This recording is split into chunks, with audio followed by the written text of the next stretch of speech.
Hi there, Herle Burlyites. If you're a regular listener, you'll know that this pandemic has caused us to record the Herle Burly virtually via internet connectivity, instead of all of us being together in a fancy high-tech studio, complete with our customary sluggish lava lamp and branded Herle Burly drum kit.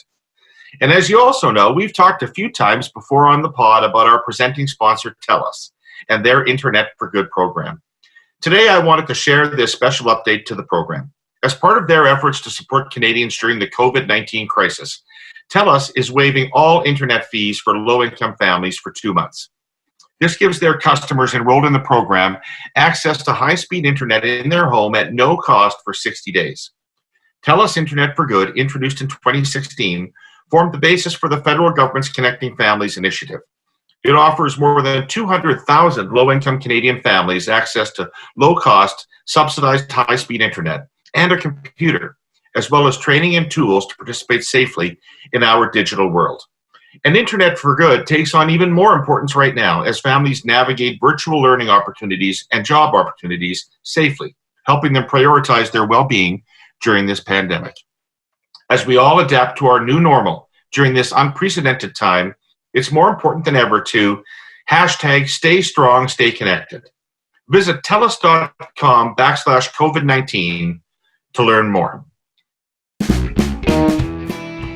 Greetings, Herle Burlyites. We've got another double dose of the Herle Burly today. And what that means is this is a two-part podcast. Part one is an interview with Dr. Danielle Martin, Executive Vice President and Chief Medical Executive at the Women's College Hospital, where she is also a practicing family physician. Dr. Martin also holds a Master's of Public Policy from the School of Public Policy and Governance at U of T. And it's her policy, clinical, and academic expertise, combined with her commitment to health equity, that has made her a highly regarded health system leader here in Canada and abroad.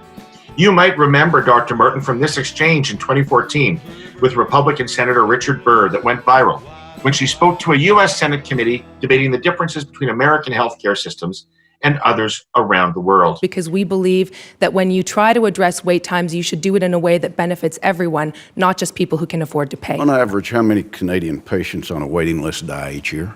Do you know? I don't, sir, but I know that there are 45,000 in America who die waiting because they don't have insurance at all. We're going to talk to Dr. Martin about both, obviously, COVID-19, but also Medicare and what's good or not good about it. For part two of the podcast, we'll bring in our ever-popular panel, Scott, Reid, and Jenni Byrne, to discuss all things political and pandemical since last week's Donald Trump dust-up, and do believe we're all still friends after that.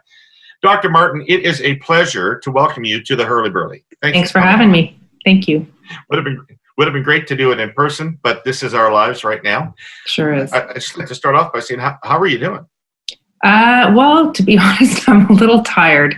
It's, it's a tough time in healthcare. It's a tough time all over the economy in every sector. And those of us who've been kind of trying to twist the healthcare system into the exact right size, right shaped pretzel to meet this challenge in a very short period of time have been working super hard. But, like every other aspect of life in this pandemic, it's also been amazing. It's an extraordinary thing actually to watch people step up and volunteer to do things that are far outside of their job descriptions. And in a way, it kind of reconnects all of us with the reasons why we all decided to pursue careers in healthcare. And so in that sense, it's also an extraordinary thing to be living through, but it's tough. Extraordinarily difficult to be on the front lines of this right now, isn't it? I mean, it's tragic what's going on in so many circumstances, and all of the frontline people are tremendously overworked and overburdened. And when you look, Canada doesn't seem as bad right now, but other countries, it seems like healthcare workers are almost bound to have PTSD after this experience. I think that that's true. And what's interesting, and I know we're going to talk about healthcare systems today, is that in every country, an emergency of this magnitude kind of highlights where the cracks always were, and so we're seeing right now, so far today, in Ontario at least, but actually across the country, like a reasonably well-prepared and high-functioning hospital sector we're managing so far, and all of the work that's been done in public health to support physical distancing and all the economic slowdowns and everything that have accompanied that seem to be, knock on wood, helping. And it's all kind of looking okay. But where we're seeing really scary stuff happening is in long-term care and in shelters and in jails, in places that where our systems are not as well developed and not as well set up, and where it's really hard, if not impossible, to talk about keeping people 2 meters apart and not sharing a bathroom and all of this kind of thing. And so just thinking about what that says about how we support our most vulnerable people, even in a country like ours where we pride ourselves on having a reasonably egalitarian healthcare system, there's always more work we could be doing. And when I think about, we have a mobile team here at Women's College that does testing for COVID-19, and we sent out a group on Easter weekend to test seniors in 2 long-term care facilities here downtown.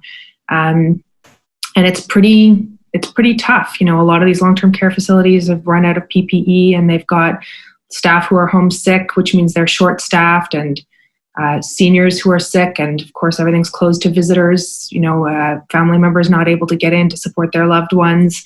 And once you get one person sick in a long-term care home, it spreads everywhere quickly, and lots of workers working in more than one location. And so it then spreads from one home to another, et cetera, et cetera. So it's tough for everybody.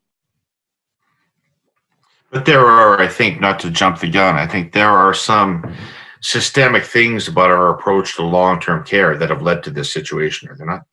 Like, we have to change our approach to long-term care, do we not? I think we have to change our approach to aging. It's not just about long-term care. We have to be thinking about, in the context of an aging population and a demographic shift that's occurring not only in Canada but all over the developed world, what does a inclusive community do for an aging population? We're kind of in many parts of Canada, we've kind of moved out of the era of the multi-generational home, and that's got pros and cons to it. But then what's our alternative plan look like? I've been interested to watch, for example, some of the conversations happening around sidewalk labs and Quayside in downtown Toronto. If that project goes forward, what does it look like to age in place in a high-tech community? Can your fridge alert your healthcare provider that you haven't opened it in 24 hours, suggesting that you may be getting dehydrated or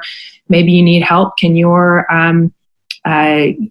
community rally around you if you're feeling unwell and bring you groceries? A lot of this, the COVID-19 pandemic is opening up conversations for how tech and communities can function differently and how we can rally around seniors in ways that are not just kind of all roads leading to the long-term care facility. Right. Interesting. You mentioned testing. Mm-hmm. Everybody seems to acknowledge that some sort of mass testing is the only way out of this, at least prior to a vaccine. Why hasn't there been more testing going on? It's interesting. Say than there's been. It's been an interesting thing to watch evolving. I would say there's a lot of, fingers pointing in opposite directions at one another around what the issues with testing were. At one time, there was a backlog of tests in Ontario at the public health labs. That's now been cleared. At another time, there was concern that there weren't enough reagents, which are the sort of chemicals that get used to process the tests. At another time, there was concerns that we were running out of swabs. I think it's been a moving target, to be honest. And so what has happened is we've been treating testing, for better or for worse, up until now, even still now, as though it's a scarce resource. And so we've been testing those groups who are highest priority, which is what you do when a resource is scarce, and that's appropriate, and not mass testing the general population. And so, those of us at the front line are more than capable of doing more testing. We just have to be told who to test. And those guidelines come centrally. They have to come centrally. In a pandemic, you can't kind of have everybody running around doing their own thing. It's an emergency situation. And so the guidelines come all the way from the top. and they say, we're only going to test people who have symptoms and have traveled in the last 14 days. And then they say, okay, well, we're finished with travel. Now we're only going to test people who work in healthcare or live in a long-term care facility or live in a shelter. And then they move on from that and they say, okay, well, now we're going to test everybody who's been in contact with a known case, et cetera. And so the definitions of who to test change, which is appropriate as the pandemic evolves. But it always is treating testing as a scarce resource as opposed to mass testing of the population. And the healthcare system can ramp up mass testing. We just need to be told to do that. And for that, you need to know that there's enough capacity to do the testing and enough of all the various doodads that you need to run a test.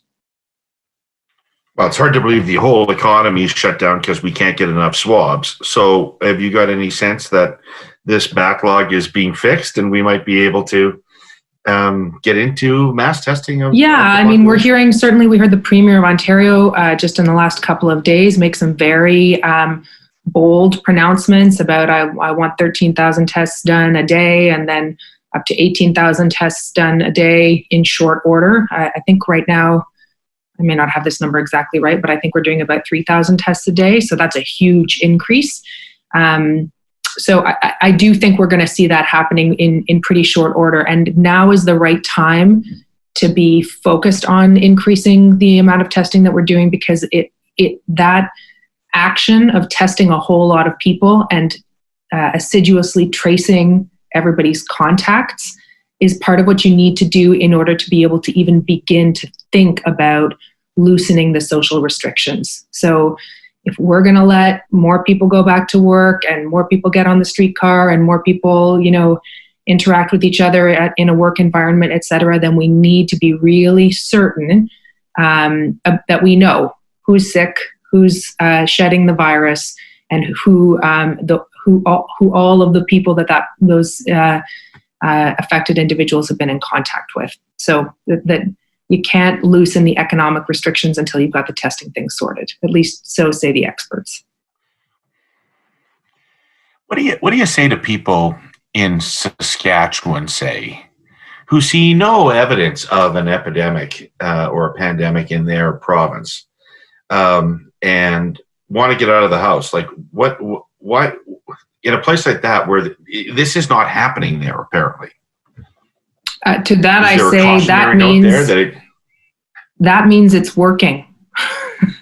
I know that it is a hard thing for all of us to wrap our head around, that the absence of something is proof of the effect of our actions, but that is the case here. If we do not see the kind of disaster that is happening in New York City, or that has happened in Milan or in Wuhan, lots of places all over the world, if we don't see that, then that means that our public health interventions are working. And so this is not the time to kind of ease off and say, well, it doesn't look so bad to me. I guess I'll, go out and lick the playground equipment. This is the time to celebrate our success in what has been it's been brutally tough, and it's going to be brutally tough for a long time for a lot of people, economically, socially. Got a lot of isolated folks out there. One thing I will say about working in healthcare is at least I'm allowed to leave my house. I come to work every day in the hospital. I know that it's been a really difficult time for people, but the absence of a catastrophe is proof that those measures are effective, that it is not an invitation to start loosening those restrictions. Okay.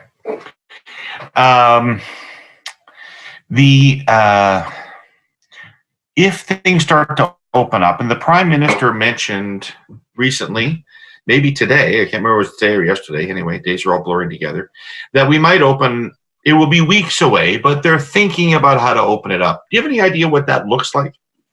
I don't. I'm not an epidemiologist. I've been reading, and there have been some interesting models that have been put forward around the notion of kind of pulsing our loosening of restrictions. So there are ways to kind of ease off and then clamp down, and then ease off and then clamp down, so that there can be some increase in the level of economic activity without kind of fully turning on the spigot. And I think, that's all of that stuff is certainly under discussion. But again, in order to be able to do that, then you have to be really confident that you've got your data under control. Like, you need to know, okay, we're now nearing our bed capacity in the acute care units and the ICU. I mean, that's the other thing that people don't talk about very clearly. When we talk about loosening up the restrictions, that means we are accepting as a society that more people are going to get sick and some people are going to die. That's what, there isn't an option in which everybody gets to go back to work and start having dinner parties again and nobody gets sick. So the more social contact there is, the more the virus will spread. And so we need to try to titrate our social interactions to the capacity of the health system to respond. And that means not overwhelming our bed capacity, not overwhelming our emergency departments, not ending up in a situation where we don't have enough ventilators, allowing enough interaction that the economy doesn't grind to a halt for a whole generation, but not so much as to get an out of control situation with the spread of the virus. And so those are the kinds of considerations that smarter heads than mine will be trying to weigh in the balance as we figure out what the right levels are of trying to ramp back up. Well, if you're in the States, you certainly wouldn't be smart enough to be on any committee. That's reserved for Ivanka and Jared and people like that. No comment. Let's shift gears here. Medicare. I'm from Saskatchewan. It's bred into my bones. I love our system of healthcare. To me, it's a defining part of our character as a country. And I defend it wherever I go. But I have to spend a lot of time defending it to people. I know that most Canadians support this system, but there's also lots of wedges that people throw at it that make sense to a lot of people all the time. I want to go through some of those arguments with you, but first I want to start out with, you are a real advocate for this system. You made a big name for yourself by going to the U.S. Senate and kicking the crap out of a few of those old men talking about healthcare. And what is your personal experience or background that leads you to care so much about this? Most doctors don't. Actually, I think most doctors do. I think, like many Canadians, I've got a personal history around this. My grandfather died really poor and unsupported in Canada and Montreal in the 1950s, in the days before Medicare, and bankrupted. And there are still lots of Canadians who remember those days. They weren't that long ago, right? It's not that many generations. And so I certainly grew up in a family where there was a very vivid memory of what it is to be bankrupted by medical bills, a reality, of course, that exists all over the world still today, and including south of our border. And I'm very committed, and one of the reasons I pursued a career in medicine is because I really believe that I believe in this principle, this value, that access to healthcare should be based on need, not ability to pay. And I think that that does tap into this shared Canadian expression of what it means to care about each other. And I feel that very strongly. But I don't have any illusions that the system is somehow perfect. We have tons of problems. I practice in our healthcare system every day. I see people waiting too long for services. I see frustration around lack of coordination. I see people who can't afford to fill their prescriptions because they don't have, coverage for their medications. I see families struggling to pay for long-term care beds in pretty, unappealing kinds of institutions. Like there's a long list of issues we've got to address. And there isn't a single country in the world that's figured all of this out. There isn't one place that anybody can point to and say, oh, well, they've got the perfect healthcare system. They spend the exact right amount of money and they get, all the perfect equity and perfect outcomes and perfect client satisfaction. Everybody is struggling to figure it out.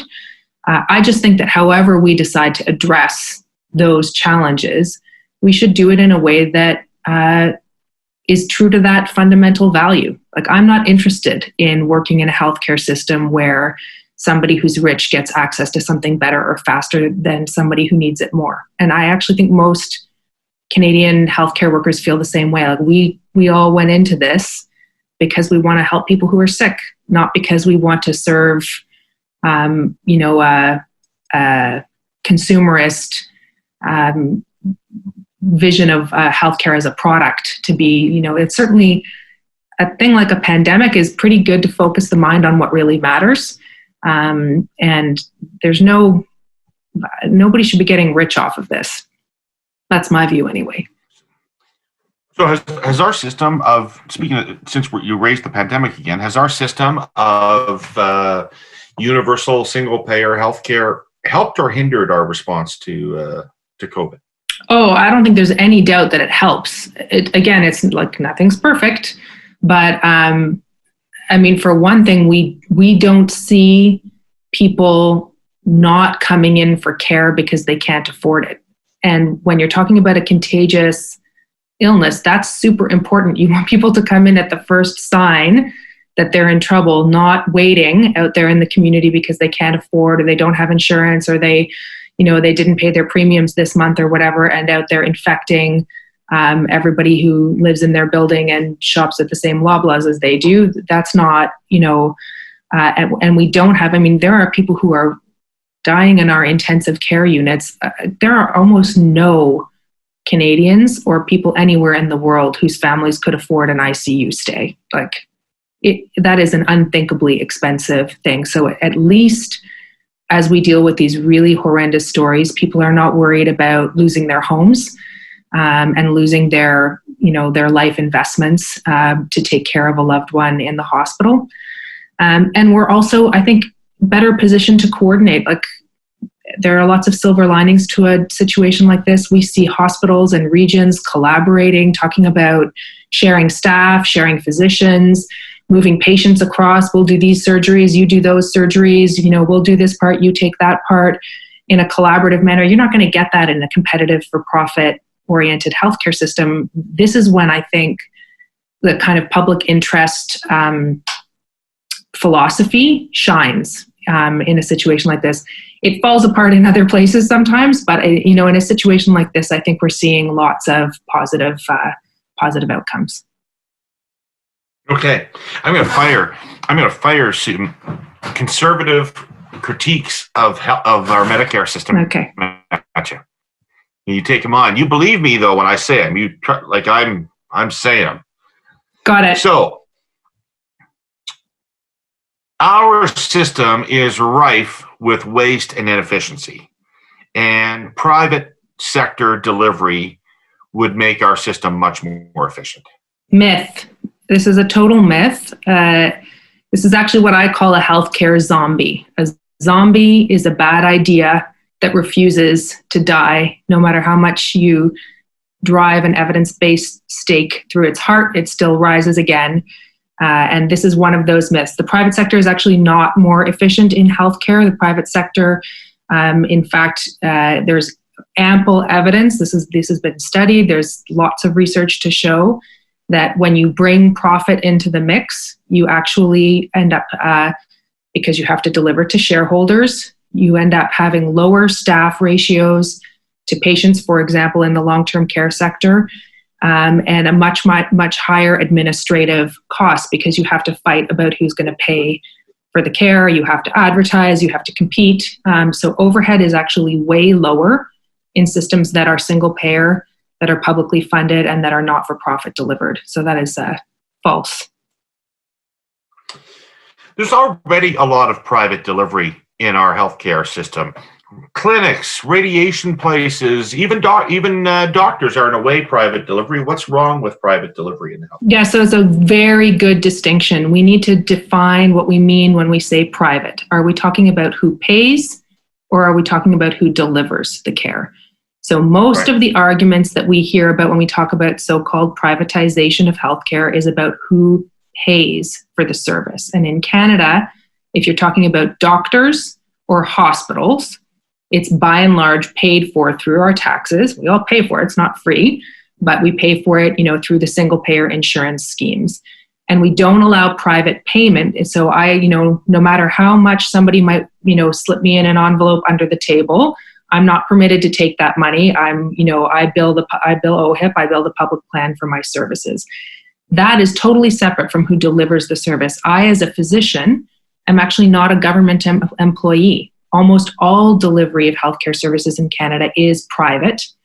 It is publicly funded and privately delivered, which means that basically the healthcare system consists of a whole lot of small businesses whose bills get paid by the government insurance plan. And so I think that's where there's often a whole lot of confusion. I don't actually have anything against private delivery. I think sometimes it would be easier to coordinate all of these small businesses into something that was a more sensible system if there weren't so many players in the delivery sphere. But what I really care about is this question of who pays. And to me, public payment is the best way to get a fair system that serves everybody best. Sure, maybe, but if people could pay for private care, it would relieve the burden on the public system and reduce wait times. Do you have an ocean liner full of unemployed nurses, doctors, radiation technologists, lab techs, RPNs, social workers, and healthcare aides like sitting off the coast of Newfoundland ready to come and staff your parallel private system? Because if not, you are going to be stealing those people from my hospital and every hospital like it across the country to staff the parallel tier. And that problem, that's what we saw. We see it in the UK, we've seen it in Australia, we've seen it in France. When you open up a parallel tier where wealthy people can pay to access those services, you pull those necessary healthcare workers out of the public system. And so you reduce the wait times for sure for the people who can pay for their care, but you increase the wait times in the public system because you're siphoning those resources out. And I just do not think that that is fair. Not to mention that once not everybody was using our system, the support for funding it would drop as well. So the public system would get worse and worse. That's a Rich big people concern. wouldn't want to pay into it. Yeah. No. Back to my devil's advocate position, though. It's eating up provincial budgets. We can't spend this much money on healthcare. It's crowding out everything else. We can't build a road anymore. For God's sake, we need to get private money into the system so that we can rebalance our provincial budgets and get our priorities straight.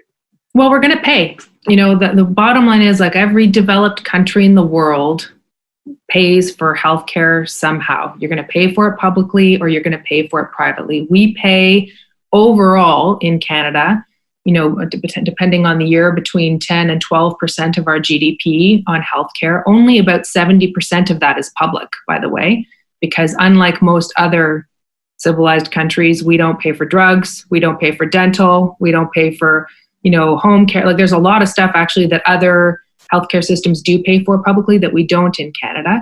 So, if we're paying 6, 7, 8% of our GDP for in the public sphere for healthcare, that's actually less than a lot of other developed countries pay. But the question is not, should we be paying for it publicly or should we be paying for it private? Like, the bottom line is we're going to pay. So what's the best way to get value for the dollars that we're spending? And there's no perfect answer to that. Every country kind of deals with these questions differently, but I do think that it's a false thing to set up and say, well, we're paying too much of the provincial budget, so we should offload that to private. Like, all that means is households are going to pay for it out of pocket or by paying for purchasing private insurance instead. You don't get healthcare for free. You're going to pay for it somehow. And the income tax system is the most progressive way to do that. Okay, fine. You can talk about equity all you want, but the reality is that our system is lousy and that Americans receive better care and more timely care. Not true. So actually, this has been studied across a whole wide range of diagnoses. Canada and the US have, on average, similar outcomes. America fares slightly better on some, Canada fares slightly better on others, but overall, Health outcomes in the US and Canada are actually quite similar across, whether you're talking about cancer, whether you're talking about heart attacks, whether you're talking about mental illness, whether you're talking about cardiac disease or lung disease, or like a long, long list. And Canada does it for 2/3 the cost of what our American colleagues pay. So, I have no doubt that if you're an incredibly wealthy billionaire in the US, you can probably get instantaneous access to all kinds of fancy stuff. But like most Americans are not in that situation. Most Americans are desperately relying on their employer for their health insurance. If they lose their job, they lose their insurance. They lose even the most basic access to healthcare. If they keep their job and they're in insurance, they're constantly worrying about whether their insurance is actually going to pay for whatever it is that they need. If they have a family member who's sick, they get locked in a job, can't leave because that person has a pre-existing condition. And people are constantly terrified of losing their healthcare coverage.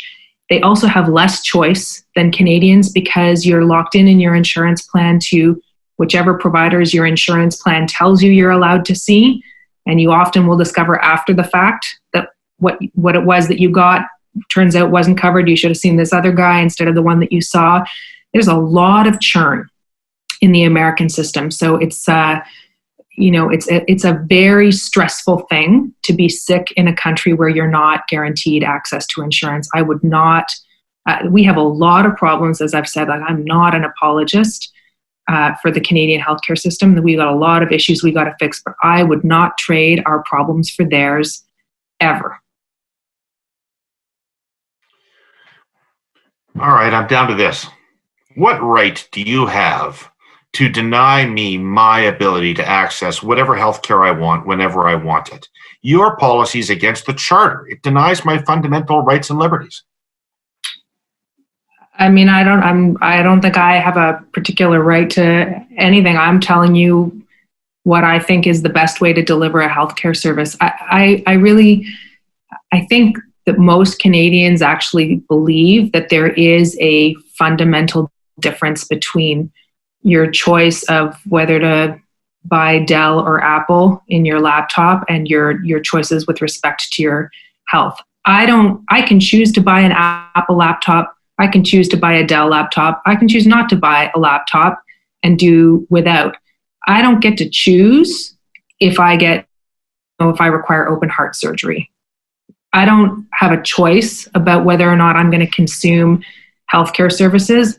I'm not aware of anybody who's really shopping around, showing up in the lobby of a hospital saying, well, I'm considering having a coronary bypass graft, but I'm not really sure, like I'm wondering about it and I'd like to do a little comparison. And, like when people get sick, they're terrified. What they want is good, solid access to a service that's going to give them something of high quality and to not have to worry about it. That's what we actually want when we really get sick. And that is fundamentally different from the laptop. I believe that most of us know in our hearts that that's the case.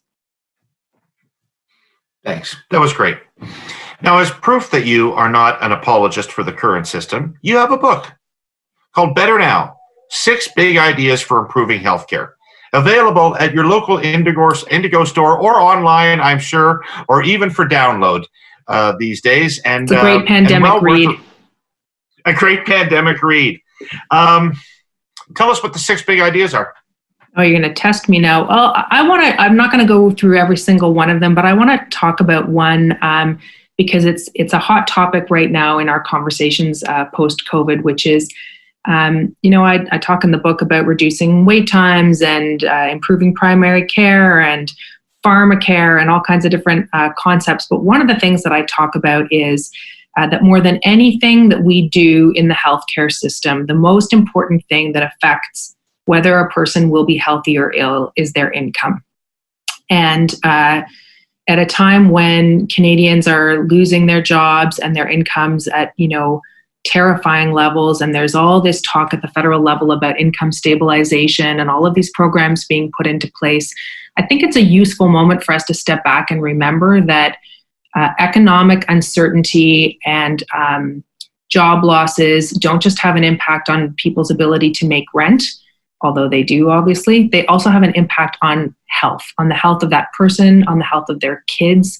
And the impact of poverty is actually multi-generational, so that any income stabilization programs that we put in place, and I'm an advocate for the guaranteed annual income, the basic income guarantee, anything we do along those lines, we shouldn't just think of as an economic investment. We should think of it as a health investment, because actually the most important thing you can do to set somebody up for a healthy life is to make sure that they have those basics that we all require to be healthy, like shelter and access to decent, nutritious food and education for our kids. The floor below which no one should ever fall in this country is also a determinant of the health of our population. So I've got a pitch in the book for the guaranteed annual income as a health intervention. And do you think we're going to come out of this? Like, I'm really interested by this, Dr. Martin, because a lot of people are saying that this pandemic is going to change a lot about the way we think and a lot about the way we structure society. I certainly hope, for instance, that people who are on the front lines of care are going to be valued more and paid more and supported more than they have been in the past. But also, the government's effectively putting in place a basic annual income with this CERB program of $2,000 a month.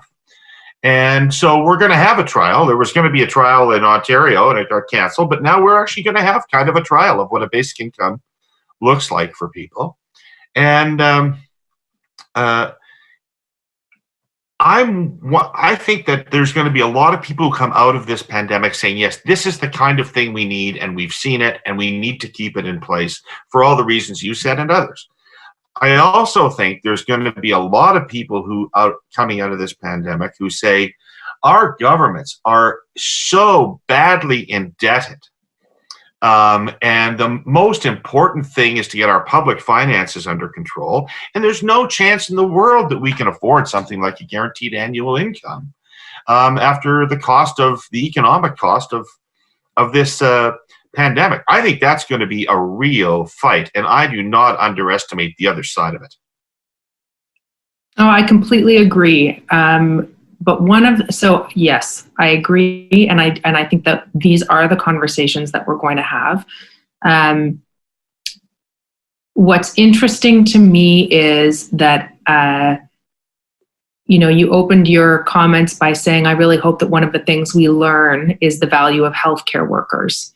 And I wonder whether part of what we need to do to help Canadians understand what the public policy and social choices that we make amount to at the end of all of this is that an economic investment is a health investment. Like, yes, okay, it's good to invest in the downstream stuff like paying the long-term care worker or the home care worker a living wage and valuing the importance of that person's work. I mean, of course, we all want to see that happen. But actually, the people who are at greatest risk in this pandemic are the people who are living in shelters, packed in 20 people to a room like sardines. There's no amount of healthcare and hospitals and drugs that's going to fix that. That's an issue of poverty. So actually investing in a guaranteed annual income or any other social policy that protects people from that level of poverty is an investment to protect us from the next pandemic, because this is not the last time we're going to see a global virus, crossing our borders. And so I just think it may be a helpful contribution to the conversation to think of these investments as health investments and not solely kind of social justice stuff, and I'm all for social justice, but this is, they're very concrete health gains to be had from making sure that people don't end up packed into shelters. Right. Excellent. Pharmacare. Do you think it's on the horizon? How important is it? I thought it was on the horizon. I don't know what's going to happen now. I mean, Canada is the only developed country in the world that has a universal healthcare system that doesn't include prescription medications. It's crazy. And we see One of the things that's interesting in this COVID-19 situation is, we've canceled almost everything in the healthcare system that isn't critical, right? So people are not getting their hips replaced right now. They're not getting their diabetes taken care of. Like, there's all kinds of stuff that's on hold as the system braces for the surge, and that's appropriate. But we all know that if that goes on for too long, people are going to start to experience complications, and so the person who hasn't been able to get their diabetes under control eventually develops complications, and they need a kidney transplant, or they need an amputation, or they're going blind and they need eye surgery. You can't put that stuff off forever. And one of the things that happens with the lack of pharmacare in this country is preventable complications like that of chronic disease. So every cab driver in this city who can't afford their insulin for their diabetes just ends up in the emerge later with complications that are much more expensive to manage. So it is an economically stupid thing not to have pharmacare in this country, even if it wasn't the right thing to do, which it also is. What kind of a healthcare system allows a person to come to my office, to be examined, to be diagnosed, to have investigations done, to be seen by a specialist, and then at the moment that I write the prescription that's actually going to help this person manage or cure their disease, they're totally on their own. It makes absolutely no sense. Hey, can you answer a question for me that's been puzzling me for a few years? I've done some polling on these things, and among our elderly population, they place a higher priority on being provided dental care than pharmacare, than drugs. What's that all about? Well, what's going on with? I don't know, but I have a theory based on what you've just said. Remember that actually in most of the country, seniors are already covered under public drug plan of one form or another. In Ontario, the day you turn 65, you've got drug coverage, publicly funded. In many other provinces, you've got drug coverage when you turn 65 if your income falls below a certain level. So actually, it may just be as simple as a bird in the hand. Most people don't, when you're no longer employed, when you're retired, people's dental coverage tends to decline. It's also when your teeth start to disintegrate, or so my mother-in-law tells me. But the drugs actually, like if you haven't seen the bill for your 8 prescription medications that you take, if you haven't seen a bill for any of those for 3 years, you may not realize actually what you're being protected from. So it may be related to that. Okay. Now, before we end, and you've been so gracious with your time, I really appreciate it. Thank you. Before we end, we talk politics on this show from time to time, and Bernie Sanders. What's Bernie Sanders like? Exactly as you've seen him. He is exactly, one of those people who is the same one-on-one, face-to-face as he is one of those convention centers with 20,000 people giving a speech. Very down-to-earth, nice guy, and very intensely passionate about the things that he cares about. Anyway, I don't know him super well. I've met him a few times. But I thought you campaigned with him. Didn't you campaign with him? No, I did not campaign with him. No, but I did. Okay.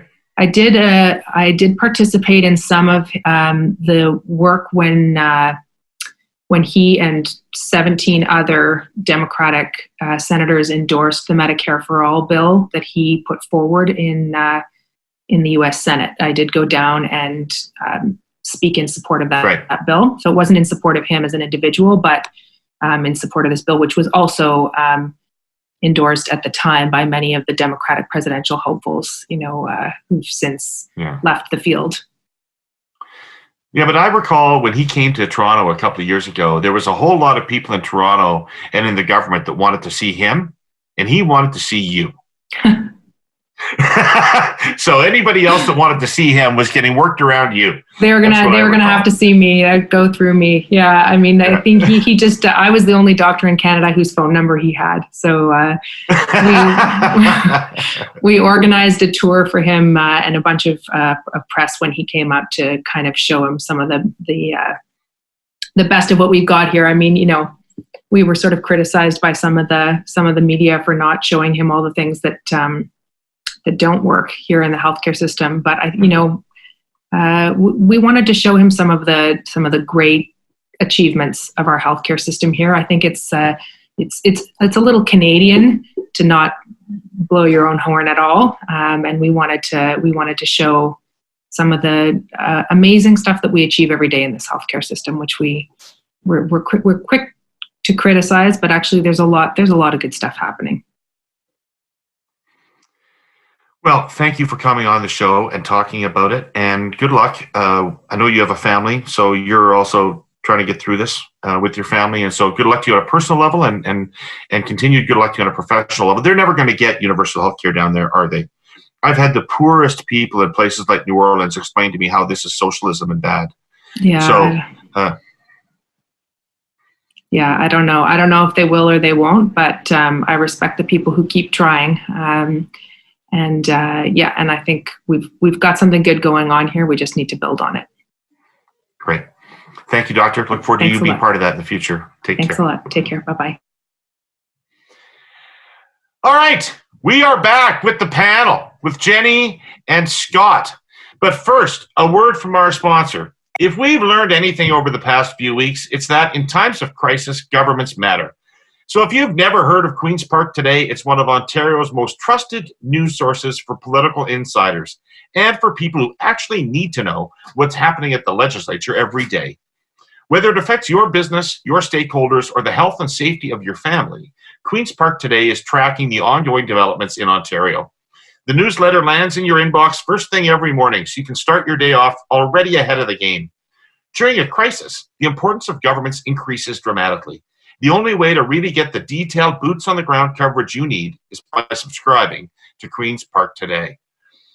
There's also BC Today and Alberta Today for people who want to know what's going on out west, but don't have the time to follow it closely. To get a free 2-week trial of Queen's Park Today, BC Today, or Alberta Today, go to politicstoday.news and hit the free trial button. That's politicstoday.news/free trial. All right, folks. Scott, Reid, Jenni, Byrne.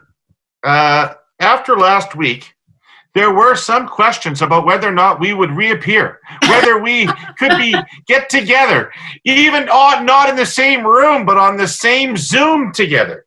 And I want us all to do our part to reassure our faithful listeners that this panel still loves one another. Oh, we do, but we... Can he say something nice? Say something. I like Scott's t-shirt. Oh, Expos. And Jenni, I love your glasses. Jenni, tell us about your glasses. Yeah, so... They are unique, and they have a transvestite backstory. They do, actually. So these are actually made out of vinyl. And you can see the grooves. It was a blue vinyl recording of Lola by the Kinks. It's the best. That is the best. I have no Kinks. Where do you pick up something like that, Jenni? Actually, a little glasses store in the Distiller District. Oh. Yeah. Nice. Like, would they have other stuff like that? Would they have so they had black ones that I have similar ones, but it was AC/DC for the black ones. Oh. Bon Scott would be looking for How Can You Mend a Broken Heart by the Bee Gees. That's right. Where did you get your Ponzi glasses? I just got them at a glass store. I said, please just, make me look Hakeem Optical?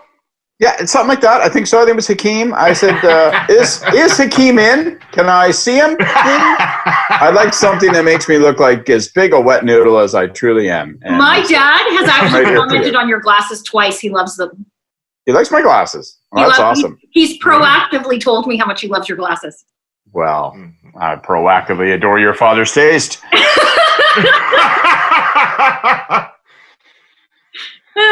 How's another week of isolation, Jenni? It's fine. It is what it is. You told me you're so over this. You want to be done now. No, I say this every day to everyone that will listen to me. I am so over this. Like, I will be the first person when everything opens. I will be standing in line overnight at the keg on York Street, Because all I want is their iceberg wedge salad with like the ranch dressing. I think I'm going to be very sad when I move back to Toronto. Sad? Who's going to be sad? Yeah, it's great up here at the lake. You're Beautiful that living guy. here at the lake. Yeah. Brag about your cottage. Let's get the T-shirt. I love the pandemic. Actually, I do have a T-shirt. Oh, What does that say? That kangaroo. eat my ball. It's a Caddyshack shirt. Got it. All right. All right. Enough of that. What has changed? Last week we talked about this and we talked about everything. Has anything changed in the past week? Well, Trump's still a fucking dick, I'll tell you that. Or are we not supposed to go down that road? Oh my God. That sure as shit hasn't changed. I don't know. It feels to me like the political dynamics changed a little bit. It feels to me like there's more politics all the time, and people are more prepared to take political shots all the time. So that part of it's changed. I don't think it's it also feels better every week, doesn't it, that we're getting this thing more under control? I mean, it feels like we're doing okay here. Really? I don't know. Not you? I'm not sure I'm with you on that, David. In Ontario, the cases jumped significantly today. The numbers of deaths jumped, I think, in a fairly substantial way. Got a 4.5% mortality rate, I think, at last reporting in Ontario. That's no roaring hell. And I'm not blaming the healthcare system. We just heard from Danielle. I'm not blaming even Premier Ford or anybody, but I'm not sure I feel like we're out of the briar patch yet by any stretch of imagination. But considering where where they said we were going to be at, like if you looked at what people were saying 3 weeks ago, where we were going to be at mid-April, it was supposed to be 1,100 deaths, and we're at 334. I'm not saying that's a good thing at all. Disappointed? We're undershooting. No, but seriously, it's a fact, Scott. We're not getting that number of deaths. And Danielle Martin said, and I believe her, that's evidence that the policy is not working, that the policy is working, not evidence that we should never have had the policy. So I'm not arguing that. Yeah. But I'm just saying I'm feeling hopeful. I'm personally feeling optimistic that we are not going to have the kind of, rampant outbreak that happened in some other countries. But this then also comes to the question, but this goes to the debate we've had for the last 3 weeks that we've done this is, okay, but when do we start to go back to normal? Because it's right. Like going out, like I went to the grocery store today, it's becoming more and more like unsettling to go out. Like people it's like The Handmaid's Tale, like people aren't looking at each other, you don't talk to one another, like it's becoming more unsettling. So the policies could be, or the provisions we put in are working, but to what extent? So it seems in Ontario, we have a long-term care problem more than anything else. It's rampant, and the government finally today basically put in basically mandated that if you work at one long-term care facility or two, then you can't go back and forth, because that's how a lot of this has been happening. It's something, though, that all governments should have done a month ago, because all the nurses and the personal care workers are all part-time, so they have to work at more than one facility, because that's how they make a living. And so I just think that we have to, as we look at transitioning out of it, like we have to start looking at transitioning out of this. I'm not sure that people have fully comprehended, not just from an economic point of view, and we've talked about this, but how challenging this is going to be for people coming out in terms of mental health and obesity and like just general like health. Like, I just think that hasn't been factored in to governments yet. I'm leery. I'm wary. Wary is the correct word. I'm wary. I'm wary about. Look, let me just put it this way. I'm not trying to be preachy because like I would push my grandmother down a well to sit at a bar and drink a beer with 6 friends. I miss it. I miss it the way Betty loves fucking Archie, right? I miss it, right? We totally have to go to the bistro on Avenue when we're all out of this. I want to be there, and I can't. But I am afraid about this transition back to normal. Like I'm afraid that we're going to get relaxed about that. I think we're going to get impatient about it, and people are going to be okay. Enough is enough. For Pete's sake, we got to get out of the house. We got to get out of this, and so let's start to ease back in. I heard Danielle talking about pulsing, and I worry then we'll see spikes, and we'll see and we'll end up in a world where it'll come back, and then I think it's going to be harder to retrench than it will be to play it out for a little bit longer. So I'll take my cues from health professionals. I know nothing, but I'm leery, and so I'm anxious about that. I also think it's going to be interesting. Like, I think that people are going to interact differently for months after, maybe longer. I don't know. Like, I think people are going to be weird about sitting close to one another. I think it's going to be hard to go back to a movie theater and sit 6 inches from someone else. I think that people are going to be a little bit, I think people are going to save. Like, my Uncle Gord, who wouldn't throw away a piece of string because he grew up in the Depression. I think there's going to be a bunch of residual behaviors about this, and I'll be interested to see how long those things last. I know I'm feeling that. Like, I'm anxious if somebody's close to me now. This may economically resemble on some statistical sheets the Great Depression, but this is not the fucking Great Depression in terms of what people are going through. Okay? My mother went through the Great Depression and the dirty 30s in the prairies, and she told me about it. And first of all, it lasted longer than a couple of months, and they involved more than just staying inside. Right? It's a fucking horrific time of horror for people, and so that shaped a generation. People came out of that, and they were frugal for the rest of their lives, and they were not wasteful. All those, there was a set of behaviors that were shaped by that experience. I don't know that this is the same imprint. It doesn't feel the same. But what's this? I think the worry about the virus is, so I think you're right. People aren't going to be gathering together in mass groups until either there's a vaccine or there's enough testing that the government is okaying people. Literally, you're walking around with some sort of document that says you're okay to go to the hockey game. I think it's all about the vaccine. I mean, ultimately, isn't that? I mean, no one's really going to relax. No one's going to let their guard down. Behaviors aren't going to even approximate a return to what we had before until there's a vaccine. Like, aren't people going to be super anxious about putting their kids back in a classroom until there's the vaccine? I got kids. I'm going to be anxious about it. I don't mean to sound like a survivalist or like a wackadoodle, but like, I just think until we get a vaccine, we're not done with this thing. Yeah, I agree. I don't understand. I agree. Yeah. Go ahead. Yeah. No, I agree. Everyone talking about,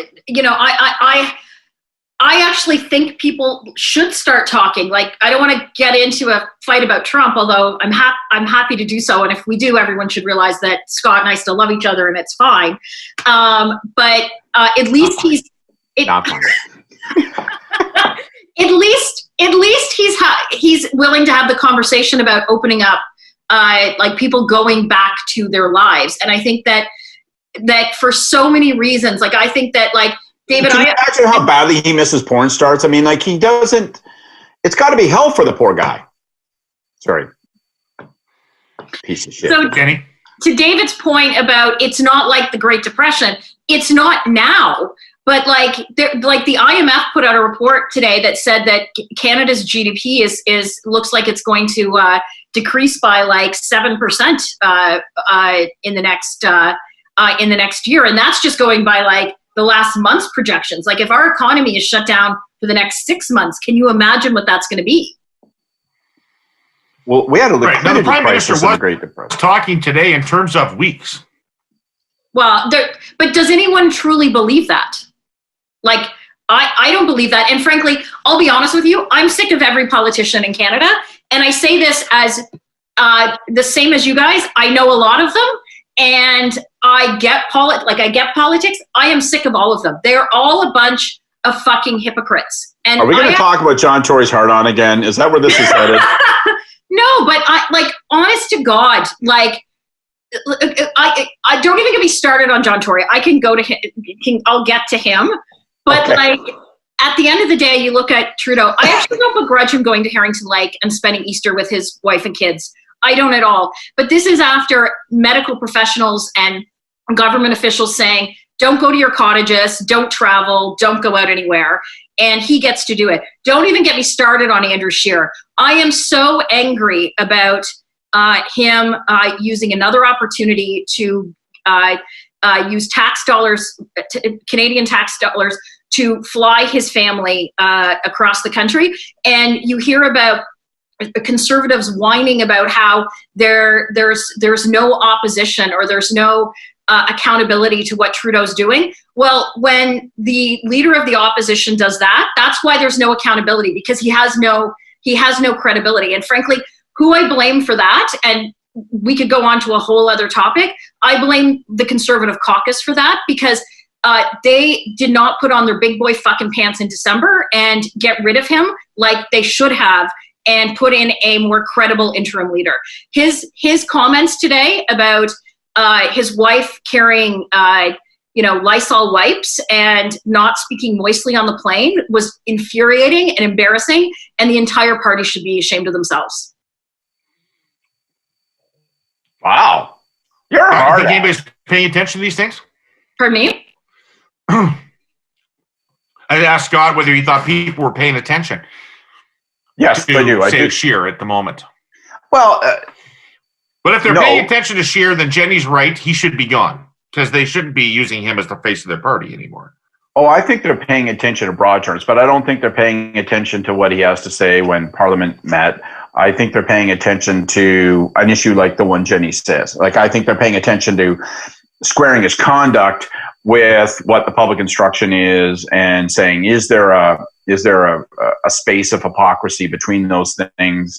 I thought that he should have treated that issue differently, like making jokes about speaking moistly, and it just came off as a complete dork. But I'm not as hard ass, I don't think, on either Scheer or Trudeau on those things. And we don't even need to get into the ball. Okay, he's at a cottage, but it's not like. Why, Scott? Why? And I know that there's a reason, but I just want you to say it. Why is it? Ordinary people are not allowed. Ordinary Ottawanians are not allowed to cross the Quebec border to go to their cottages. Well, because I think it is a distinctly different thing. His family is there. You are allowed to go see your family, and he's not. They're discouraging people from going to their cottage because they don't want to stress the IGAs of small towns with a bunch of people that have decided, like I live in Toronto, so people are going, oh, well, let's boot up to, let's boot up to the cottage 2 hours north of the city, and they put strain on all those systems. If someone gets sick, then they put a strain on a tiny hospital. I think that's what they're trying to insulate themselves against. Yeah. And I don't really think that's a fair comparison to make with the Prime Minister, and he's with his family. So I don't think it's the same thing. I think that Scheer, I cut the guy some slack because who wants their family to have to go through a commercial airport if they have an alternative? But it is a little harder to square with the overall conservative message, which is that we need to pound the elites like they're hammer nails on a board, and then the guy's like talking about jetting around the country and kind of imposing that on others who are on the plane and saying like what are you supposed to say if you're Elizabeth May? You can't say, Jesus, I'm sorry, I'm not comfortable with this. You have to fly your family through 2 airports. You're not going to want to do that. Or his family can stay in Regina. Right. So I'm a little harder on Scheer, but I'm not as hard. The Conservatives should dump him, though. There's no question. No, Jenny's flat right on the politics. He should never be there. But this is the issue. It's the hypocrisy that. So, I'll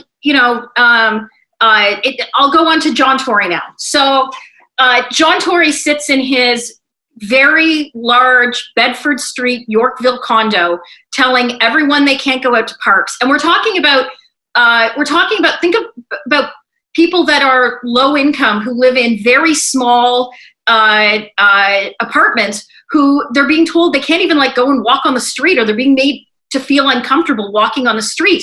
And I just think it's the absolute sheer hypocrisy. Like, there was a story of this guy in Oakville, I'm sure you guys have seen it, where he took his kids who he lived with, and they got scooters, and he was in an empty parking lot, and the kids were just, bebopping around on their scooters, and he got an $800 fine from the police. Like, I think that's not because he lipped the cop. Because the cop said, cop came over to speak to him, and he jumped on the cop and said, "Hey, what the hell? I mean, what are we doing wrong? What are we doing wrong?" Well, you know what? In times of crisis or not, when you badmouth a cop, bad shit happens. No, so basically, just I think we're all. What I've learned over like, the years, it's not a good idea. Not a good idea. I really, you know what?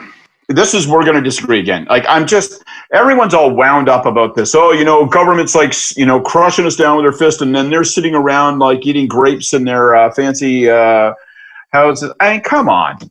You know what? No politician is having a picnic right now. They're working like in front of a camera, coordinating 23 hours out of 24 with staff, trying to improvise and build systems and address all the incredible, overwhelming stack of public demands. And,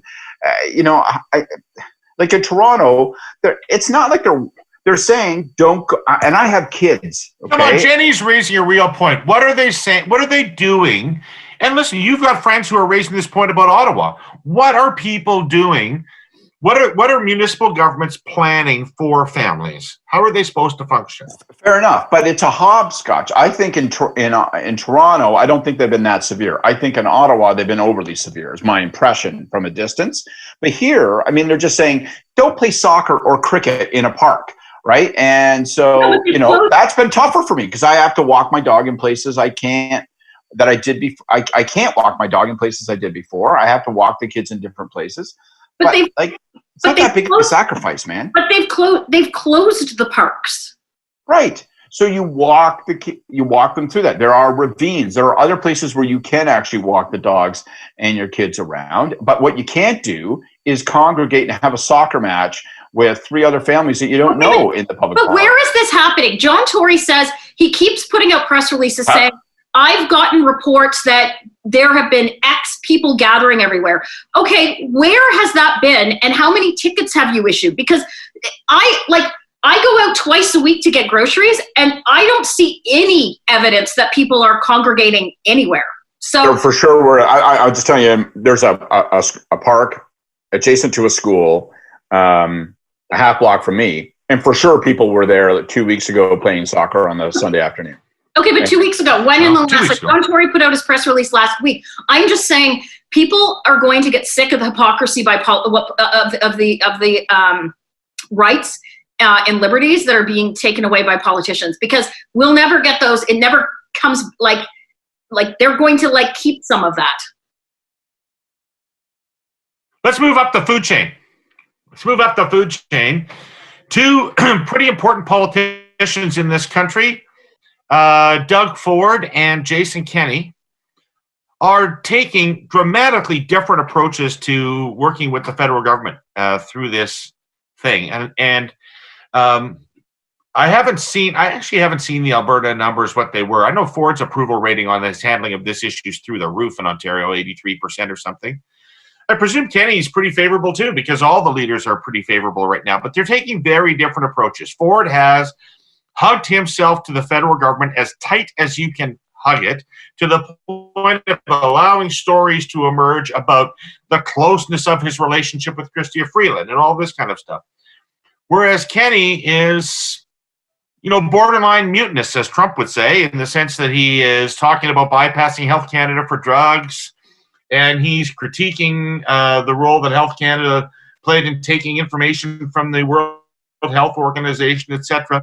Much more critical approach of the federal government. What explains the difference?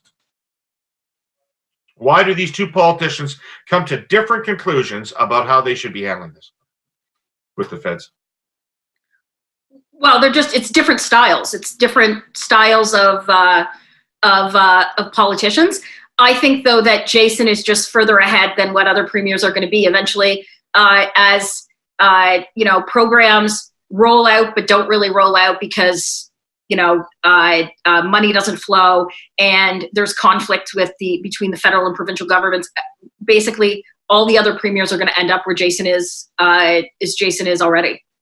As I said last week, I don't think it's wrong to be critical of the federal government. I think it's actually it is the role of opposition and other politicians to do it if there's issues. Scott, what do you see? How do you think they assess their political interest differently? I think there's two or three things. First of all, I'll start, I think, with the same general qualification that Jenni just made, which is that I don't think that Kenney, at least in my estimation, has done something that crosses a line. I think the Health Canada stuff sounds, move in there, but I'm not alarmed by anything. So I'm gonna get treatments into this province that Health Canada hasn't approved. It's pretty damning. He hasn't done that. I think he's just talking shit. But David, he's not talking treatments. He's talking tests. He's talking tests that European countries and G20 countries are using already that are blood tests for the virus. He's not talking treatments. And I think there's a difference between talk and doing it. So if he does it, then I think that's an escalation of a different sort. Talk and stuff, I see that in a different category. So I think there's two factors probably playing into how they're playing this differently. One is I think Ford, if he wanted to be crass about it, would look at the situation and say it's much more in his interest in the province of Ontario to be seen to be cooperating with the federal government. That's a more likely path to success and a political re-election than the alternative. I'm not sure that's actually what is happening, by the way. Like, I'm not sure you actually look at it that way.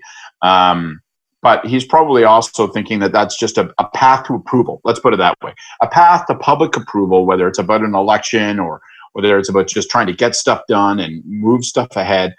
My guess is that he sees that as more likely to be a payoff for him in Ontario. It's less likely to be a payoff for Jason Kenney, and in Alberta, because I think there's more inherent suspicion of the feds and of Trudeau and so forth. So it's not there's no downside to him being a bit chippy and all that stuff. I think the second thing is, like, Doug Ford isn't particularly conservative. We want to be honest about it. He's not really a dyed-in-the-wool conservative in the traditional sense, whereas Jason is a conservative. He's a small c conservative. And the idea that any government agency would be a barrier between him getting what he wants, between him and what he wants, that's anathema to him. So I think there's some personal conviction, personal style that's involved in all that too. I don't think it's all just pure electoral politics. Well, I presume that Kenney is reinforcing what people thought about him, for good or ill. Whereas Ford has, in the course of this thing, we'll see how it ends up. But at the moment, you would say that Ford has dramatically reshaped his public image. Right, Jenni? I mean, Ford is, we used to have conversations about whether or not they would replace him or just lose. And now I think he's put himself in a position where if he governs well for the next couple of years, that he's put himself back in a strong political position. He's really reshaped how people think about him. I hear it all the time. Well, I guess it has reshaped how people have thought about him, but this has always been done. To Scott's point, he is more of a populist than he is conservative, and the genuine folksy side of his personality is always who he was. Like, it just always is who he is. So what people are seeing now is just who the Doug Ford I have known for years is. And so, but he, like all politicians, once the dust settles, are going to have some major decisions, and they're going to have to deal with major backlash from Canadians, from Ontarians, whether it's their fault or not, when there's record unemployment, and these jobs are like Air Canada was different. They said they're going to hire back their 16,000 people that they laid off, but most businesses, small businesses, aren't going to survive this. And so once the major debate shifts from the actual virus to the economy and getting back on our feet, I think all governments are going to have huge challenges. I think that's such an important point. Like, I really think that's an important point. My guess is that most governments are not going to get elected or re-elected or defeated on the basis of what they did during this crisis. It's going to be about how they handle what comes after this crisis, however we want to define that period of time, but it's going to be the aftermath of it. It's going to be the economic fallout. It's going to be the day-by-day changes to the way in which our lives are structured and how quickly you come out of recovery, what kind of choices you make about that. I think it's going to be all about that stuff, and that is the lesson and precedent, and we had some feedback when we were talking about Churchill before, but whether Churchill was defeated because people didn't want to be reminded of the war or because they wanted the hug of a broader social state after 1945, he didn't have the right answers at the right time to the right questions, and I think that's a real risk if you're a politician, because people won't be going back and going, didn't you? I love the time that let me put it this way. People are very capable of saying, I just love the way that Doug was lifting those big boxes around and delivering stuff in the middle of the crisis, but I don't like what he's done since then. Like, that could happen, right? And that could be your Waterloo. No, but I think every politician in the country is going to have the exact same thing.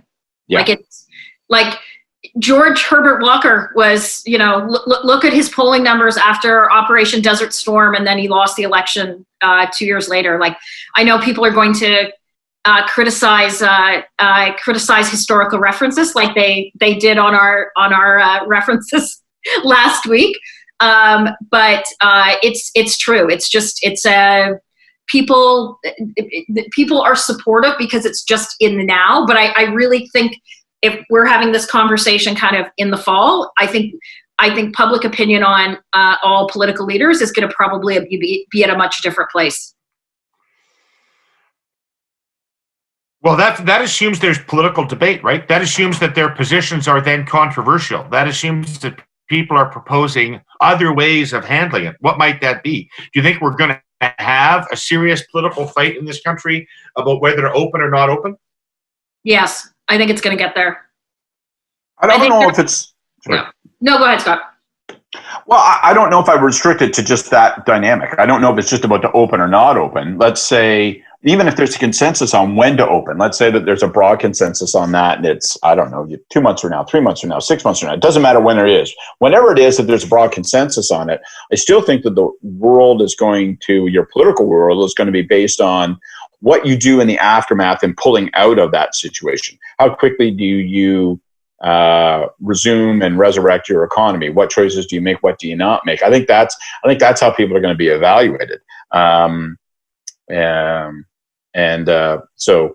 I think the return to normal from a health perspective will be the starter pistol on people's political fortunes. I don't really think people will look back and go, yeah, I'm going to reward them from what they did during the crisis, even if I don't like what they did afterwards. That's not the way politics works. Agreed. I agree. Right.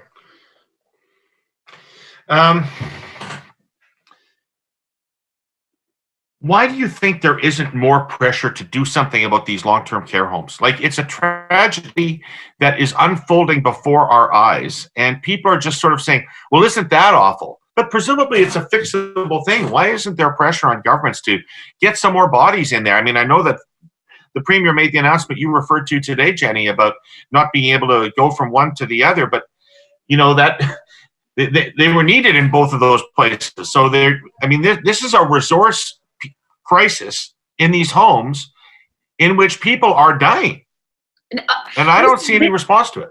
Well, I think governments now are responding to it, just because you've seen over 50% of the deaths across Canada have been in long-term care facilities, and so people are looking at this now. But this is something provincial governments should have done. Like, the measures that the Ontario provincial government put in place today should have been done a month ago, and frankly should have been done across the country. Like, there's no, it's been a devastating effect. You've got the long-term care facility in Etobicoke, now Pinecrest and Bogcajun around where I grew up. My grandfather actually was a resident 20 years ago at Pinecrest. Holy shit. Yeah, he passed away 20 years ago, and he was a resident of Pinecrest. So, but it's these. I think governments are now starting to take this seriously. And I'm not sure why they didn't before that, because I think it's part of the conversation that we have to have, what governments have to have in terms of if we're going to reopen society, if it is predominantly the elderly and sick, you have to start looking at different models in terms of those people not leaving their homes. There was a article I read today that said most kids under the age of 10 had no symptoms, and they've had COVID. So these are things that have to be discussed, as well as keeping these people like safer than what they have already, which is not anything. Aren't there two aspects to it? How do you think the idea? What's that, Scott? Aren't there two aspects to it? I mean, one there is what's the appropriate response right now in a moment of crisis, and it's indisputable now that long-term care homes and seniors homes and nursing homes, these places are, they're the barn fire of this thing. What's the appropriate response? And you send more people in and all that stuff. And I don't mean to be glib, but I mean, I just don't know what the right thing to do. I think the more interesting discussion in some ways is going to be what happens afterwards. Like Danielle was hinting at this, like, does it require us to think differently about that infrastructure that support? Because not a lot of, we all had to cope with it. Lots of us have seniors in our life, and we had to cope with the implications of all these things. But now we're really confronted with the inadequacy of the system, and people are saying, Jesus, man, there's a lot of gaps. And, I kind of thought about it as an extension of the healthcare system, but Jesus H. Christ, it sure isn't, eh? Like, it isn't. It's not, the oversight isn't the same, and the regulation isn't the same, and the servicing isn't the same. And so I think that industry maybe the respect for people. Yeah. The respect for people isn't the same. Right? Do you know that if you're in one of those lousy homes, not the nice ones you pay a lot of money for, but if you're in a subsidized place, they don't change your diaper when you use it. They change it when it's full. Right. Just as one illustration. No, we've talked about that before, actually, and you and I have. And so I just think there's going to be tough questions for that industry. I think there's going to be tough questions for society as they say, well, how much are we willing to spend to have this no longer be about how rich you are determining whether or not you get not just a great quality of life, but a satisfactory quality of life. Because that's I think we bitch and moan about the healthcare system, but most people, I think, believe that the healthcare system at its base level serves us all pretty well. And I don't know that we all can come to the same conclusion about long-term care now. We're all going, it turns out that if you can't afford good long-term care, there's shit long-term care available. And it turns out that the system to make it not shit isn't as strong as we thought it should be. And I think there's going to be tough questions for government, tough questions for the industry, and tough questions for all of us to say, well, how far do we reach into our pocket to make that not be the case? Yeah. All of these in times when governments are going to be incredibly fiscally strapped, right? Beyond strapped. The rules going forward about finances are just going to be bizarre as we try to figure out what we can do and what we can't do and what the limits are of spending. It's are a you whole new world for bringing your deficit from $200 billion a year to $16 billion, or are you punished for doing that? We don't know the answer to that question yet. Yeah. I agree. And it's likely that people will want the deficit reduced by that, but not want you to take any of the measures that would be required to do that. Yes. Right. I think these are the things we'll see start to play itself out once, life starts to open up again. What do you think the politics would be? One of the theories I've heard about opening up, I sort of floated it with Danielle Martin, is this notion of a health pass or an immunity passport or some sort of official document that says I've been tested and I'm clear, or I've had it and I'm immune. Something. You're safe to be with me. Are we going to end up with some kind of, of evokes some dark shadows? Yeah, I don't think so. I don't want it either, but I hope not. Then in what circumstance are you going to feel comfortable congregating with people over even dinner? Me personally, if they were to open things, I'd be out having dinner with people tonight. Right, because you think you're low risk under any circumstance, basically. I'm not saying I'm low risk. We've talked about this. I have asthma that's fairly serious in the winter, but at the end of the day, I am a social person. I would, if restaurants were open, I'd probably go out tonight. But I think having like some kind of ID card, one, that just scares the hell out of me on a whole host of levels. But from a practical point of view, just because someone is tested, today doesn't mean they don't end up getting the virus 2 weeks later. So what is this constant, like people have to go in for like weekly tests? Like it's not practical, and it's scary Big Brother stuff. Yeah, but that is kind of what the countries that have opened up have done. No, but they did mass that testing. But South Korea, like we talk about Taiwan and South Korea, they did that at the start. If we wanted to do something like that, where we talked about like locking down the entire country for 2 weeks and then everyone can kind of be let out, we had to have done that like a month ago. That ship has sailed. So, a couple of things. One, I'm probably like Jenni. If I could, and if there was no social stigma to it, I'd probably go out. But I am high. I think I've mentioned before. I am high risk. I had tuberculosis, so I get pneumonia at the drop of a hat. Had it twice this winter. My doctors told me that if I get COVID, I could well be in the category of people that it would kill me, right? And you don't think that, because you think, well, I feel healthy. Like I feel like I could run up a flight of stairs, so therefore I can't die, except, you fucking could die. I don't think I could fucking die from running up a flight of stairs. Let's face it, I drink 20 fucking cans of beer a day. But I just don't, like, one, I don't think that's an acceptable place to go in terms of saying we're going to scarlet letter everybody that hasn't been tested and say, therefore, you have to sit in a different restaurant. Sorry, this is not a place for you. I don't think that people want to see that. I think that's going to make most people instinctively uncomfortable. Second of all, I don't think practically it actually works, because just because I've been tested, I have been tested. So I was negative then, but I might not be negative 6 weeks from now. So what the hell? How much of an assurance is it really going to provide me? And I go back to it. I think we're going to have to muddle our way with extended social distancing and physical distancing, easing into it, feeling our way, saying, oh my God, cases started, now we'll roll it back. I think we'll end up doing that. We'll feel our way until there's a vaccine. There's no way around it. Until there's a vaccine, people are not going to feel at ease. And then, hey, fucker, you got to get vaccinated. Now, all this conversation, this anti-vax conversation, like that political discussion is going to be way different on this. Because if you're like, people would argue about it on the radio and stuff. We talked about it, and people would be disdainful of anti-vaxxers. Now people would get violent about anti-vaxxers after this situation to be like, listen, you're trying to harm my child by not vaccinating. So to the island with you, or I'm going to beat your head in with a garbage can. But those are your choices.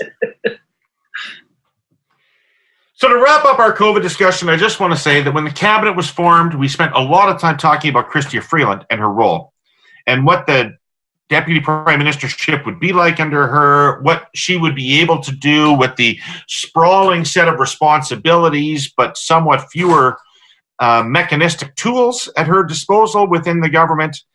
And I think we're watching it play out kind of like it was supposed to play out. I think that the Prime Minister is out every day delivering the high-level message. I don't think anybody's questioning that he's in charge of the operation. But then Chrystia Freeland comes out, and it's clear that she's been working like crazy to talk to everybody and with the internally in the system and with the stakeholders across the system, with the premiers, and even the ones that are hostile or somewhat hostile, like Jason Kenney, have good words for her. So on an operational sense, this seems to be working out tremendously well for the government, this structure that they've set up in place. Better than anything they had in the first term, I would say. I think the first term Trudeau government would not have handled this as well as this operation has. Yeah, I'd say structurally, like, I'm not going to comment on the policy because I like the policies they brought in, because that just goes down a rabbit hole of other stuff. But I think this actually appears to be working because, to your point, David, Trudeau does appear to be in charge. He is in charge. So he is the boss. And up until basically this point, from October to a month ago, he seemingly was not in charge. He seemed to give zero fucks about what was going on, and Freeland was the face. She is. This seems to be the role it should be, or how they set it up. He's in charge. It's obvious the PMO is driving things, and he's driving things, and she's she's doing stakeholders and answering detailed questions. Her and Murnau. So I actually think this is what I think it's the structure they were thinking of. I'm not sure though this was the structure. I'm not sure this is what they were thinking about in October, November when they actually did it. Okay, well, but it's come together for them. Scott? I think we're seeing the Chrystia Freeland that people in government saw when, you get Ottawa-itis. And so people were like, Jesus, Chrystia Freeland, she's a rocket, man. She's like a killer. She's so good, and her competency is so sweeping.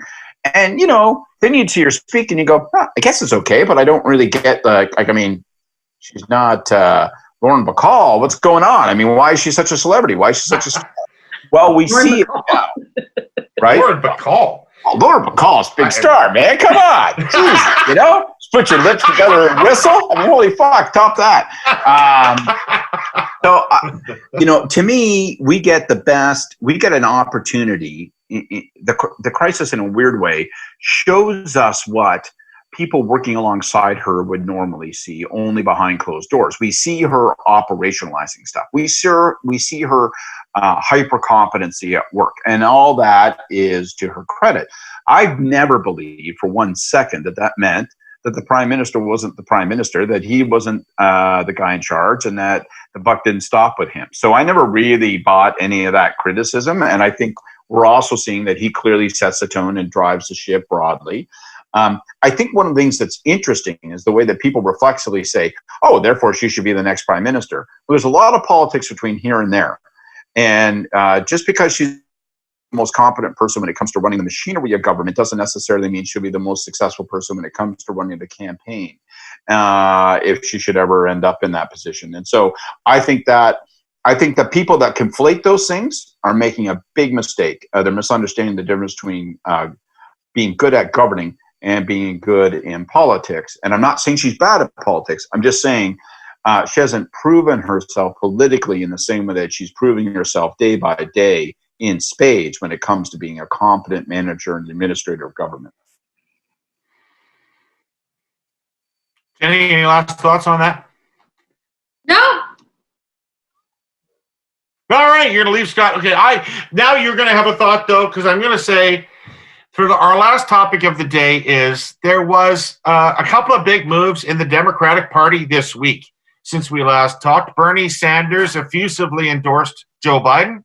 Yeah. And now today, Barack Obama has finally endorsed Joe Biden and is apparently working hard behind the scenes to unify that party. And if they're unified, they can't be stopped, right? They're definitely going to beat Trump. What do you think? I don't think so at all. I actually have a good friend of mine. I'm starting to agree with you, Jenni. Jesus, what? I'm starting to agree with you. I think Biden is like.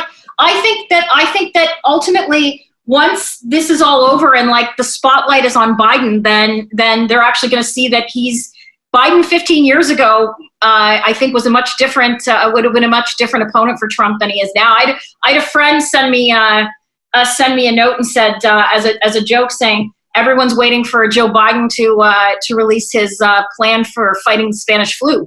Like, I just think that, like,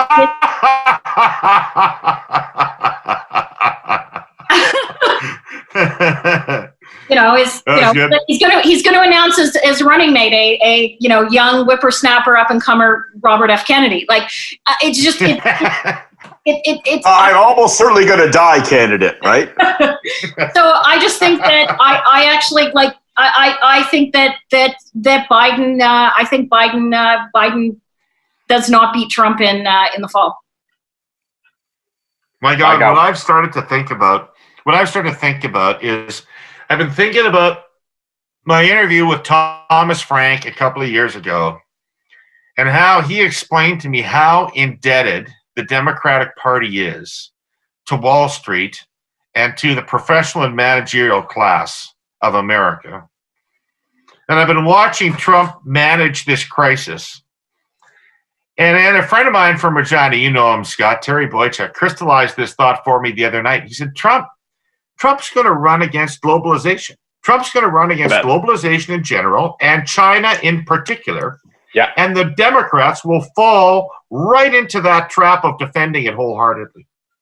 So we are going to have that debate, and it's going to be hugely consequential for us too, because there's going to be a gigantic push to destroy supply chains, to become self-sustaining as individual economies around the world. It's going to be like a 21st century city-state debate. Let's build walls around ourselves and let's build gardens and we'll just eat what we can grow. And that's a disaster. Politically, it's going to be very potent.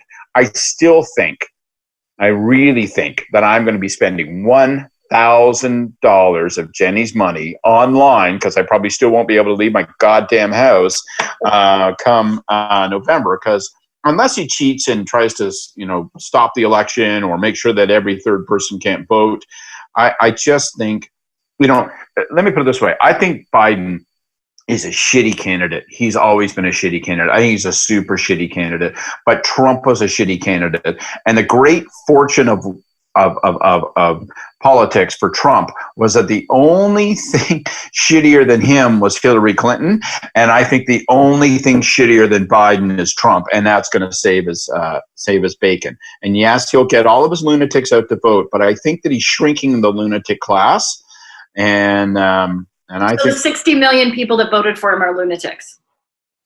Yeah, every fucking one of them is a lunatic. That's exactly right. If they vote for him again, every goddamn one of them is a lunatic. You guys are so fucking insane on this.